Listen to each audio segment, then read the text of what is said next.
All right, everybody, welcome to another edition of After Elite. We're now going to go ahead and discuss this week's episode of Dynamite. And I have a new person as well as an OG from Buckle Bomb Entertainment. I was like, he Everybody, better not say old. He better not say old. sorry. Hi, everybody. I'm your host for today. I'm Orlando, and I'm joined by referee Brad and as well as Devin. And excuse Brad because he's in the airport right now. There's a lot of background noise. How you doing there, Brad? I'd be better if I was in Portland. Yeah. Sometimes they're so loud over there. But anyways, we're gonna go ahead and start discussing about this week's episode of Dynamite. And how did you guys feel about this week's episode of Dynamite? I thought it was pretty good for the show.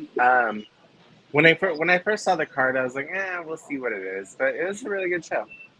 Hmm. How about you, Brad? How did you feel about it?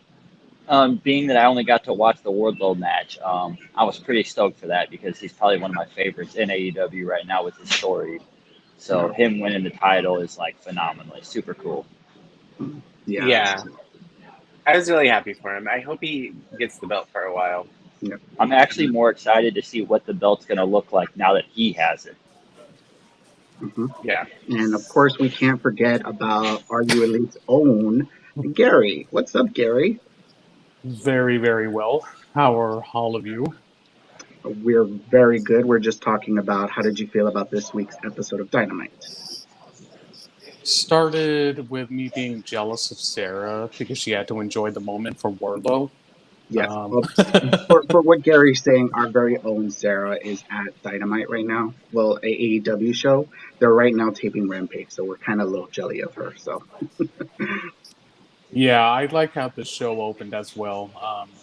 At first I'm thinking, okay, maybe they're just gonna do the interim world title match and then Wardlow get his big win, but it is what it is. I'm just glad that Wardlow got the win. Makes you wonder though how serious is Scorpio Sky's injury. So you got to remember that, Brian. I thought about that before I came on live. Like, it's cool to see Wardlow be dominant as he's getting this really big push. But what's going on with Scorpio Sky's injury? So hopefully nothing too serious. Mm-hmm. That's a good point. Right. So I like how everybody was discussing. The first match was of Wardlow versus Scorpio Sky. And of course, Wardlow is now our new TNT champion. Congratulations to him. Now, we're just kind of like thinking, like, what kind of champion will he be? Like, he's been showing that he's very dominant. So do you think that's going to be his title reign? Just like I do. Gunther. Oh, go ahead, Brad. Yeah, Sorry. I think he's going to have a long title reign, actually. I think it'll be a very, like, almost historic one for him because he's going to run through some people with that powerbomb sympathy and just demolish everybody. Yeah, I agree. Yeah, I mean, I'm hoping so too. You know? just like Gunther, they're gonna show some relevancy finally for a championship like the TNT title.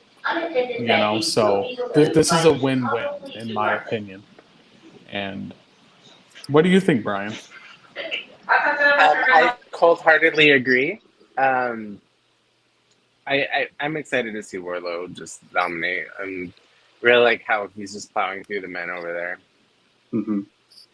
Yes. So we're all in agreement that we want Wardlow to be a dominant champion. Now, do we want him to hold the belt for at least a year? I don't think it's going to be a year, but I think it's going to be at least 6 months, maybe a little bit more. Because Tony Khan really believes in long title reigns. But obviously there is that jinx with the TNT title. But I think it's going to be definitely different this time around for sure.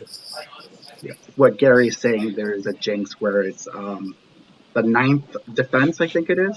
That's when they lose it. Is that what it? Yeah, it's kind of the ongoing trend. Pretty much. I never paid attention to that. That's a good indicator.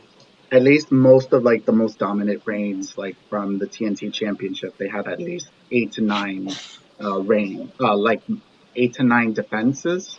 So, and after the ninth, that's when they lose it. So we shall see if Wardlow will get to that curse. Hopefully not, but we'll still see. Now, where do you see Scorpio Sky go from here? Rehab his Go. injury, Okay, not well, like after his injury, like, and he comes back, where do you see him? Do you want him to be back as a face? Do you want him to still be a heel? that's a really good question. I don't know. I have a theory. While he was in that match, he kind of stopped American Top Team. And then when at the very beginning he hugged everybody except for Dan Lambert. I feel like maybe he's going to come back on a face turn. Okay, I can see that. Yeah, because like he's kind of over with the fans, so I wouldn't mind him being a face again. And plus, I would love it if he wins the AEW championship. Not right now, maybe in a year or so, and be the first triple crown, in AEW. So that would be a good little like nod to his career, to be the first. You know, I mean, never know. I mean, last summer he did re-sign for 5 more years, so he's going to be there for quite a while. yeah. So it wouldn't be. And he honestly deserves the spot. So I agree with that. Yeah. So yes. So onward to the next matchup. I believe it was what was it? The Butcher and the Blade versus Keith Lee and Swerve. How did you guys feel about this matchup? If I can be honest, I kind of had a little bit of my doubts for Butcher and Blade. When the match was announced, I'm thinking, okay, is this going to be a quick, 5-minute match? Put Swerve and whatever they're called now, Swerve in Your Glory or whatever it is, in the rankings, to be up a little higher. But I mean, I liked how Butcher and Blade really showed some good stuff here. At least they were in their hometown in a match, and I really liked that either way. Match was okay. It was just a predictable outcome, unfortunately. Well, I mean, but they had some close calls. I was just like, wait, are they gonna have Butcher and Blade win here? Except that one close call. That I swear was a 3. I know, right? That was like, oh damn. What say you, Seven? honestly, I didn't get to watch this one. I had to step away, so I don't know. I saw like parts and bits. What I saw of it looked really good. Okay. Yeah, and I know As Brad. a- Oh, I I'm did sorry. watch I watched the highlights. Just kind of skip through it real quick. As a referee, it's always the referee's discretion. So it was a 2. Trust the Always. referee, guys. Trust the referee, Always, Brad. always. But I actually am excited. Oh, go ahead. I'm sorry. You were gonna say? Oh, I was just gonna say, this just popped into my head. Congratulations, Brad, on your 7 states in reffing so far. Yes. Yeah. Yes. Good job. Good job. Good job. I But did the DIY pat. There you go. yes. But for me, I enjoyed this tag team match. But I enjoyed more was the ending, like the segment that happened after this match was where it was set up a triple threat match between what was it? Team Taz versus, of course, the Young Bucks. So we're gonna have a triple threat match. That's gonna probably be a fun match. So That's going to be really, really good. But again, predictable outcome. They're definitely doing FTR and Bucks that all out. So, but you know what? One thing that I did like, I loved the fact that Hobbs got on the mic and actually said something this time. It was Yes, a he good change did. of pace. So Yeah, he put some bass in his voice, and he sounded very like, wow. I was like, damn. Wait, who said it? Who was this? Hobbs, when Hobbs first, he was the first one to come out. He was talking like, he put some bass in his voice. Like he sounded very different. I don't know if maybe it was like his voice was, you know. So it yeah, was so. different. But I'm excited for this because, like, at least like for the 4 men that I don't think they have faced the Bucks in a while, because I think it's been since probably the PWG days that they faced them. I think. Well, I don't think Hobbs has ever faced the Bucks, so that'll probably be a good opportunity for him. This is Um, true. yes. Let's talk about a segment that I think a lot of people are talking about, which was Christian Cage really went there with Matt Hardy. I Oh, mean, I look, I never thought in I never thought that somebody wanted to be a heel so badly, but Christian Cage seems like he wants to be a heel. Devin, let's start with you. What did you think when he just said to Matt Hardy? I mean, honestly, Attention to capital, attention to Toronto, Super Final board and um, announcement for Southwest. it, it, it got him heat, and that's what the whole purpose was, is to get him heat. I personally kind of feel like it's an obvious heat, like it's not. I don't want to say it didn't seem very creative. Like how many times have we heard Jeff Hardy get uh, about his substance use? After a while, it's just over and over and over again, and I don't know. It just seems petty at this point. Yeah. I mean, in my opinion, when you have the unscripted promo, and I think that's why it executes for me because they're making it more into the feel of realism. That's really why I really like when it comes to these promos, and it's really working for Christian Cage, whatever you want to call him. I Hmm. do agree with Brian on one thing though, because it is something that we have seen before for sure. Um, but they're really going all out, man, with this whole thing with Christian. It's it's delivering really, really good in my opinion. And Luchasaurus being a heel, just like I said last week, I'm really all for this, and we shall see. And Brad disappeared. I think he's catching his Yeah, flight. So probably. Hopefully he'll come join us again if his flight doesn't get delayed again. But hopefully he makes it to his flight. But yeah. I mean, for me, like when Christian Cage is just an amazing worker, in my opinion. I think like Agreed. yeah, like you guys should watch his stuff in TNA when he went to TNA. It was so good, you know. And I'm happy to see that. Now, also you got to remember that the talent probably have to agree to the stuff. So I mean, if Matt agreed exactly. to it, I mean, that's on him maybe and his brother. Don't you think? Or I mean, yeah, I agree. It's just like when Jeff, when he was in WWE, when they did the whole thing with the DUI pullover with Sheamus and that feud. I'm sure he got the approval and the red light. But mhm, yeah, we shall see how it pans out. But obviously, we know what direction they're going. So mhm. Now, Yeah, I mean, the I agree that I wholeheartedly agree and think that they definitely got permission to use that material.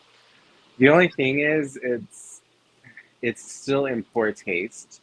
right. Um, I I mean, mean, I kind of get it from their point of view, like, oh, just put everything out there, et cetera, et cetera. But mhm, also, it's in poor taste because I mean, Jeff is obviously suffering, and he's one of a million Americans who do. So we're putting it mhm. out there and kind of pointing not just at Jeff, but we're also kind of like almost making light of or using entertainment for other people who are suffering from addiction and mental health. So I don't know. It's poor taste for me. right. I mean, that's cool, Brian. We all got our opinions. So Right. Yeah. So we go from that segment to I feel like almost I felt it was going to be almost heartbreaking, but it was the best segment for me. The Dark Order are still together, oh, guys. Yes, I the can't wait to Dark. talk about this. Yes, Before we uh, did before this Orlando, it was of yeah. course JAS getting into the head of wow, sorry, Eddie Kingston. Um, Big takeaway from that, by the way. Really bad acting job from Ruby Soho. I'll leave her alone. Come on now. I mean, Look. come on. Hey, at least they're adding her into the feud, okay? Her Yes, and Ty Conti. I do I like mean, that. they needed like I'm actually happy that they're now going to involve some women into the men's feud Yeah. because it's important because they like women do help out, for the men in my Mhm. in my opinion. And they do have a roster full of women that could probably be using that time. Like we saw the bunny with the butcher and the blade, and she played a pivotal part of almost having them win. So I mean, I'm hoping that more women get involved with men segments and like men matches and stuff because a dying art when it comes to ballets. That's for me. No, I agree. I stand corrected. But yeah, look, she had to do it because, of course, she got beat up by Ty Conti, so of course she had to oversell it. So, anyway, but let's go back to my favorite segment, which is the Dark Order. They're still together. I mean, the six of them, six, if we kind of go to that. Mhm. I have to say, Brody Jr. He's getting tall. Like he's already almost the height of John Silver. Dude, anybody is probably taller than me because I'm only 5'6", so I'm pretty sure that damn kid is taller than me. No, you're taller than me. I'm like 5'5". So And Brian's probably taller than all of us. All right. yeah, I'm So, 6'1". yeah. son of So a bitch. yeah. Yeah, I do like the segment as well, Orlando. And I'm going to tell everybody that's watching live with us on Buckle Bomb with my theory. How interesting that we see Evil Uno saying all six of us is going to, they're not leaving, they're not going anywhere. Hmm. In Brody's hometown, which means, the really, well, who was a really close friend with Brody, Wyndham, Bray Wyatt, whatever you want to call him. And he just did that trademark, Wyatt 6. Hmm. It really, really makes me wonder. And obviously, again, whatever you want to call him, made a tweet recently saying, be patient, it's almost here, or whatever it was. Again, it would not surprise me if it does go that direction because I keep saying this in the back of my head. Seeing the literally them side by side, man, Dark Order looks so. I don't want to say depressing, but it's kind of sad because Alan Angels was there and so on and so forth, and Hmm. what could really save the Dark Order? And I just to this very moment, I still cannot buy them in being a babyface faction. I get it why they did it because the unfortunate passing of Brody, so they had to change up their scheme. But for them to be back into that dominant faction again and to save them from being faded into the mist, I really feel it will be Wyndham. Hmm. Right. How do you feel about it, Seven? It could be Adam. Of course. Yeah, well, I mean, I don't feel like. I mean, I think Gary may be probably right on that, but I don't feel like it's necessary. Right. I mean, and also they're saying Brody Jr. may still be the leader of the group. I mean, and he may wrestle when he's 18. I mean, but there is going to be what's it called? Somebody joining AEW that's wrestling, and he's 16. So why not Brody Jr. start within 5 years from now? I mean, Maxwell Hardy versus Brody Jr. Okay, there you go. uh, They're it'll about the same age, I think. no, I don't. I think the oldest of the Hardy family is like what? Like he's probably like 7. I think 6 or 7. Yeah, I'm but not sure. yeah. But I just like it what he said to QT Marshall. Well, QT Marshall came out and then he was like saying something to Brody Jr. and stuff, and then Adam Page came out and attacked them, and everybody attacked QT Marshall, and then of course Brody Jr. said, "I'll wait until I'm 19 to pin you." So he's 11 right now, right? 11 or 12. 11. Yeah. So we're gonna have to wait for that in 8 years from now. So we shall see. That's a long time. Hey, I But mean, it'll be here before you know it. yeah, exactly. Very true. Real quick, can you put up Angie's comment? Oh, we had a comment come through. Or I think that was the name. I don't. Sorry if I got it wrong. Yeah. What's your opinion on former wrestlers' children's now wrestle? Well, I mean, I there's a lot of them that are currently in WWE, and there's a few that are wrestling independents as well as in AEW. So, I mean, Yeah, I it's know a couple. I think it's great. Like, I mean,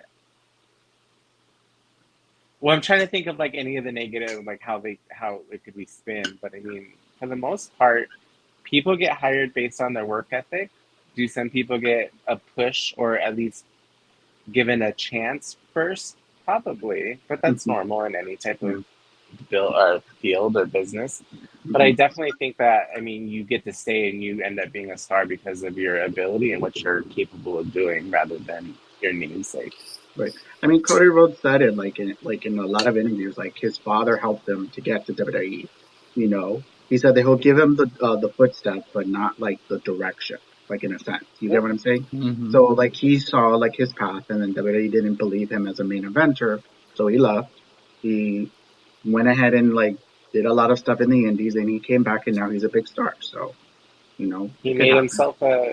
himself a main eventer.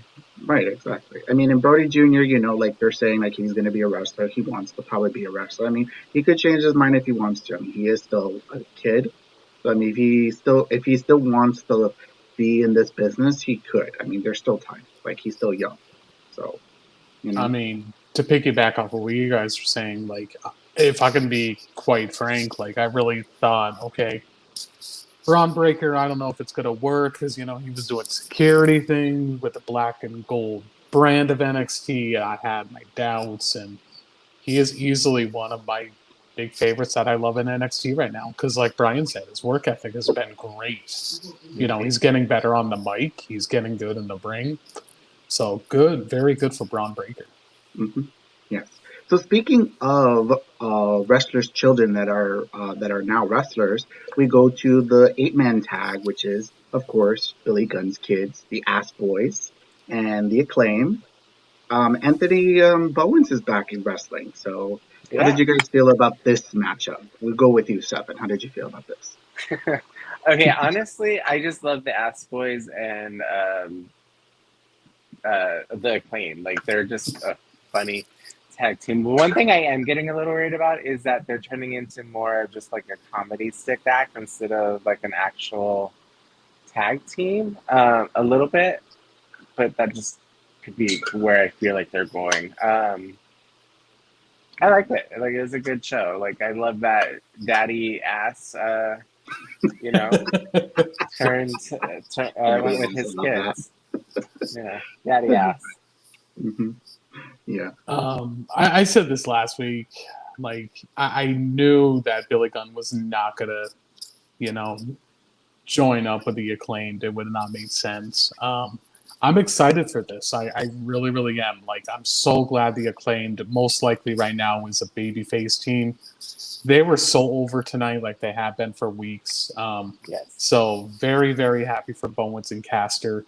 Um, Match was okay. I hope we see some good storyline progression with these two guys. Literally just got a tweet from AEW. Everybody loves the Gun Club. Literally from Austin Gunn. How funny! Perfect timing. They must know we're live. Right. Um, Exactly. and I'm But gonna say to the both of you, here you go. Put your fingers up and say, "Scissor me, daddy." no, no, no. Now it's dead, though. They're saying now it's dead. They're saying R.I.P. Scissor me, daddy. So, I'm actually happy that the Acclaim are going to turn face. So, and we'll see how Max Caster does as a face when he's going to do his raps. Like, people booed the Ass Boys when he took away that mic. So, Well, I mean, when John, yeah, I know I'm comparing Cena, but then again, we already know the gimmick for Caster. So right. when John was still doing his battle raps, when he finally turned face in 2004, 2005, he was still delivering really hard on the mic with those battle raps, and people still absolutely loved the hell out of John. So I'm just excited for this feud, and again, I'm very happy for Bowens and Caster. Agreed. Agreed. They're And both really talented. Like I can't wait to see what they can do if they're given the right opportunity. right, Mm-hmm. I agree. I agree. So we go to the main event: John Moxley versus Brody King, and I have to say, this match was so physical. Oh, what's up, Gary? You forgot the women. How dare you? Oh, sorry. Okay, yes, of course. Before the main event, we had Thunder Rosa and Tony Storm. Thunderstorm. facing Nyla Rose and Marina Shafir. Sorry, I blanked on her name. I like the Nyla brought in some umbrellas. That was cute. 'Cause- so, I so love Nyla. exactly. What do you say about this match, Gary? I think these two, Thunderstorm, actually really, really works beautifully together. I thought they did really, really well. Literally, a T-shirt just came out already for the two. Oh, Um, really? so, Already? well, already. Oh, It is well, you know actually a what that pretty. means. You know what that means. Women's tags are going to come soon. So, So Let's not piggyback off of WWE right now. no, I actually think he's right because they also named another tag team and they keep putting and tag team because they even said in one of the promos for Rampage, the undefeated tag team, they're putting a lot of emphasis and work on women's tag team. I bet also, that's there's the coming. baddies, and then of course Hmm. Mercedes and Serena are a tag team. I mean, they're doing it like frenemies kind of thing, but Yeah, but I so mean, Makes they're sense. forming it. yeah, they're starting to form. I mean, you know what? Ooh. It gives more opportunity for the women. So hopefully, it will work. Maybe they'll put them for like maybe for Ring of Honor whenever they get that TV deal. I'm hoping it's HBO Max, but we'll see. It's got to happen, Orlando. I'm telling you, Yeah, man. That I'm, library is I'm waiting. purchased. Look. The reports are already saying that OVW is getting a deal with Netflix. So AEW, come on, we need that HBO Max deal. Come on. So Um, but yeah, I mean, I like what you guys are saying. I mean, which, yeah, I'm gonna sound biased again, but Stat Baby and friggin' Athena, I would be one fucking happy man. So That's Statlander and another Athena, tag team. whoo, that is kind yes, of another tag team too. So Ooh, those two would kill it. yeah, we'll see. Like if Jade will phase both of them. I have a feeling they're gonna do a triple threat. Cut the Probably. shit. So we now move over to the main event. John Moxley versus Brody King. Seven, what did you feel about this main event? I was actually, well, I don't want to say impressed, but like I was legitimately impressed. Um, I know Brody King's work in New Japan and stuff out here, and we all know John Mox. I thought it'd be heavy hitting, and it obviously was. Um, I would love to see what they would do if they had like enough time to do an actual like pay-per-view main event. That match would be insane Hmm. because both of them just have balls that a lot of wrestlers don't, and they're willing to do stuff that most people don't want to. Hmm. So yeah, like I would love to see more of those two going at it. Hmm. What say you, Gary, about this Yeah, main event? the main event with me was expected. Two hard hitting, horses really going out there, kicking ass for sure. Brody King really, really did extremely well in the match. Yeah, predictable outcome, but who cares? Like, just Mox, he's going to be the good interim world champion until Punk comes back. But this is what I love about Mox. Like, he really, really shows that he can be a good champion. But like I said, that's nothing to take away from Brody King for how great he was. Um, I applaud AEW tonight. Yes, I know, guys. I go far fetched with my little reports here, but I No, like the fact that you, Dynamite. no, not you, Gary. I like the fact that Dynamite was 3 minutes over tonight, and then on Fight TV, literally over 13 minutes overtime tonight, Oh, outside of the US. So congratulations to them that got to get that extra runtime for that. yes, yes. Um, but yeah, so it was a damn good main event. Um, wonder who John's next opponent's going to be. We shall see. We shall see. We shall see. So, I wanted to get into a little bit of a side news, which Mm-hmm. this past weekend we had WWE's Money in the Bank, and so our two new winners is Liv Morgan, which she actually cashed in on Ronda Rousey, and our male winner is Theory. What guys say you about these two winners? I'm very happy that it was Liv. she's talent-wise, in ring, she's incredible. She hasn't even shown like half the stuff that she's able to do or capable of doing. So I'm really hoping they give her a solid run. As far as Austin, look, he's over. I mean, whether if he's hated or not, like he's over, and he's Vince likes him. Like I don't hate it. Let me just put it that way. Like, would I love to see like Seth or somebody win it? Of course, but that was also super predictable. So I think even creative wise, it's not horrible. Like I kind of got to give the E credit for it. So for Liv Morgan, let me just say this. I love the Titantron where it says you only live once. I really like that. It shows me that they put um, the right person to hold the belt. You know, it was good. I like the side of respect from Ronda, much as I don't care for Rousey. But I did like the side, really good show of respect from her. That just shows Ronda's coming a long ways, in my opinion. So good for Liv. Very, very, very happy for her. As for Theory, here's my opinion on it. Yeah, I wanted Rollins because storyline wise, Rollins wins the Money in the Bank. He literally does the heist part 2 on Roman. I know unpopular, perhaps. Holds the title until next year. Cody wins the Rumble. There you go. You got that match. You know, for WrestleMania 39. It would make perfect sense. Now that's not taken away with my thoughts with Theory. Do I agree with him being the winner? I hated that they did a last minute addition. It was very cheap. And Brian, you talk about cheap heat. This was cheap heat for me. Does that make me believe, okay, well, you know what, Theory is going to be wasted? That remains to be seen. But I do agree with one thing with him winning the briefcase. I love the fact, and I also give WWE credit for focusing on a future young talent, such as Theory. I do love that because they're desperately needing fresh young talent. So I do love it for that decision. Because they got to focus on those future stars, man. Like you can't keep on depending on somebody that's been in there since 1995 to 2000, whatever.